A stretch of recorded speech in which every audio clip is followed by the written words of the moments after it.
और बाल गंगाधर तिलक ने ब्रिटिश से स्वराज की मांग की थी, जो कि ब्रिटिश सरकार को कंप्लीटली रूप से अस्वीकार करना था और ब्रिटिश सरकार से कभी भी एक्सेप्ट नहीं कर रहे थे और उनके स्वराज के डिमांड को हमेशा रिजेक्ट करते आ रहे थे। और बाल गंगाधर तिलक 1897 में अपने पेपर में एक लेख लिखा था, जिस लेख को लेकर पूरे भारत जनता के लिए ब्रिटिश सरकार के ऊपर आक्रोश भर गई थी और ये आक्रोश और ये गुस्सा इतना चरम पर पहुंच गया था कि ब्रिटिश सरकार इससे परेशान आ गई और ब्रिटिश सरकार का ये सोचना था कि अगर बाल गंगाधर तिलक को हम नहीं रोकेंगे तो हमारी सत्ता यहाँ से खत्म हो जाएगी और हमें हमेशा हमेशा के लिए इंडिया को छोड़कर अपने इंग्लैंड लौटना पड़ेगा। इससे ब्रिटिश सरकार के नाक में दम हो चुकी, तो ब्रिटिश सरकार ने बाल गंगाधर तिलक के ऊपर देशद्रोही का मुकदमा लगा दिया। और 1897 में बाल गंगाधर तिलक ने जो लिखा था वो छत्रपति शिवाजी महाराज के राज्य के ऊपर लिखा था, जो कि उससे मुंबई सरकार को यह स्वीकारनीय था और उनके ऊपर देशद्रोही का मुकदमा चलाया गया। फिर बाल गंगाधर तिलक ने 1908 में एक लेख लिखी थी, जिस लेख को लेकर बाल गंगाधर तिलक के ऊपर फिर से देशद्रोही का मुकदमा चलाया जाता है। और 1908 के कविता के बाद बाल गंगाधर तिलक के ऊपर भारतीय दंड संहिता की धारा 124A के अकॉर्डिंग बाल गंगाधर तिलक को 6 साल की सजा सुनाई जाती है और जो बाल गंगाधर तिलक को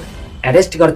बर्मा के मांडले जेल में रखी जाती है और बाल गंगाधर तिलक को 6 साल तक सजा सुनाई जाती है। लेकिन बाल गंगाधर तिलक यहीं तक नहीं रुकते हैं। 1960 में कांग्रेस का एक सेशन होता है लखनऊ में, जिसे हम लखनऊ पैक्ट से नाम से भी जानते हैं, जिसे लखनऊ सेशन के नाम से भी हम लोग जानते हैं। उस लखनऊ सेशन में बाल गंगाधर तिलक फिर अपनी टिप्पणी दी थी कि स्वराज मेरा जन्मसिद्ध अधिकार है और मैं इसे लेकर रहूंगा। बाल गंगाधर तिलक ने उस समय जो भी किया अपने देश के लिए किया, अपने देश की रक्षा के लिए किया और अपने देश की जनता के लिए किया। और बाल गंगाधर तिलक का हर उठाया गया उस समय की एक कदम भारत की जनता की सफलता की ओर थी और ब्रिटिश सरकार को यहाँ से खींच फेंकने की एक आवाज थी। आपको समझ में आ रही होगी कि आखिर क्यों मैंने बाल गंगाधर तिलक की स्टोरी को यहाँ पर पुटअप किया और उनके ऊपर क्यों 6 साल की सजा सुनाई गई थी। मैंने उस बारे में भी बात की।